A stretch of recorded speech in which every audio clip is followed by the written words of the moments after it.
बिहार में किसकी सरकार बनने जा रही है? बिहार के महिलाओं ने सम्मान के लिए, युवाओं ने रोजगार के लिए और बुजुर्गों ने बिहार को खुशहाल बनाने के लिए सत्ता परिवर्तन के नाम पर इस वक्त वोट किया है। और निश्चित रूप से इंडिया गठबंधन की माननीय तेजस्वी यादव के नेतृत्व में सरकार बनने जा रही है, इसमें कोई दो मत की बात नहीं है। नगर और कहलगांव भागलपुर की बात करते तो क्या लग रहा है कि तीन कहलगांव नाथनगर सीट में कौन बाजी मार जाएगा?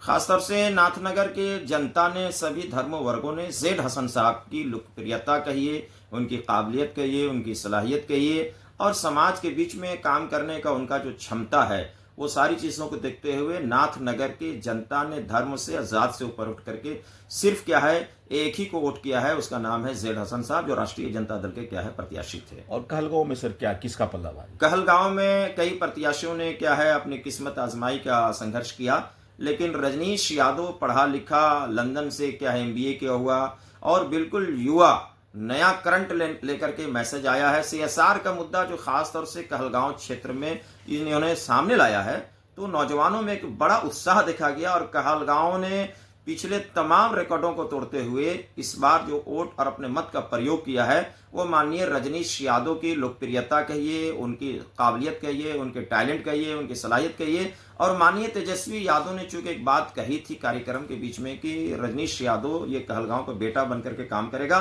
तो यहाँ के माताओं, पिताओं और भाइयों ने इस पर क्या है आत्मविश्वास के साथ इसको वोट किया है। निश्चित रूप से कहलगांव में जो आशीर्वाद माँ बहनों का, सभी धर्म वर्गों का मिला है, रजनीश यादव अपार मतों से विजय प्राप्त करने जा रहा है।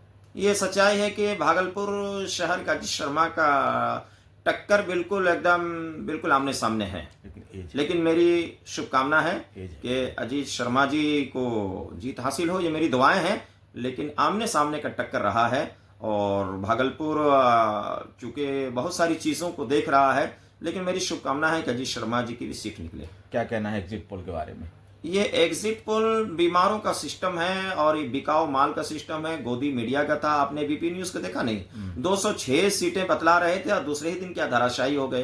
अब इंडिया गठबंधन की, महागठबंधन के राग आलापने लगे। एग्जिट पोल पर हमारा कोई किसी तरह का राय नहीं है, जनता की राय पर हमें आत्मविश्वास है कि इंडिया की सरकार बनेगी और तेजस्वी यादव अगला चीफ मिनिस्टर बनने जा रहे हैं। पूरे बिहार का सर्वे रिपोर्ट जो अपने मित्रों से, दोस्तों से और अपने जानने वालों से जो हमने कलेक्ट किया है और हमारे जो सूत्रधार हैं उसके माध्यम से हमको लगता है इंडिया गठबंधन को 140 से 45 सीटें आएंगी। सर, आप लगातार क्षेत्र का दौरा कर रहे थे, महागठबंधन के पक्ष में वोट लोगों से मांग रहे थे, अपील कर रहे थे, तो क्यों ऐसा कर रहे थे? और भी तो नीतीश कुमार की पार्टी थी।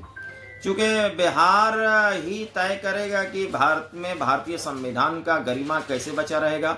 SIR के मुद्दे ने बिहार को खौफजदा कर दिया था। इस खौफ से निकलने के लिए लोगों ने 8% से बढ़ करके पिछले रिकॉर्ड को तोड़ते हुए सीमांचल क्षेत्रों में तो 70% के करीब लोगों ने वोटिंग कर दिया है, जबकि पहले में 64 के 65 के करीब किया था। ये लोगों का उत्साह है और जो डराने का पर्दे के पीछे से नया पिक्चर बनाने का जो साजिश है, ये क्या है, ये धराशायी होगा, बेनकाब होगा और बिहार का 14 करोड़ जनता का भविष्य उज्जवल है। नई सरकार बनेगी और जो इन्होंने महिलाओं के गरिमा सम्मान के लिए सालाना 30,000 का जो ऐलान किया और वृद्धा पेंशन का, माजूरीन का 1500 रुपए का जो इन्होंने ऐलान किया है, युवाओं को जिन घरों में एक भी नौकरी नहीं है सरकारी, उन घरों में से कम से कम एक नौकरी देने का अगले 20 महीनों में जो इन्होंने एक पैगाम दिया है तेजस्वी, इसमें ये कामयाब रहे हैं और इसी आधार पर इनकी सरकार बनने जा रही है। मुफ्ती साहब, न्यूज़ 21 चैनल से बात करने के लिए बहुत बहुत शुक्रिया।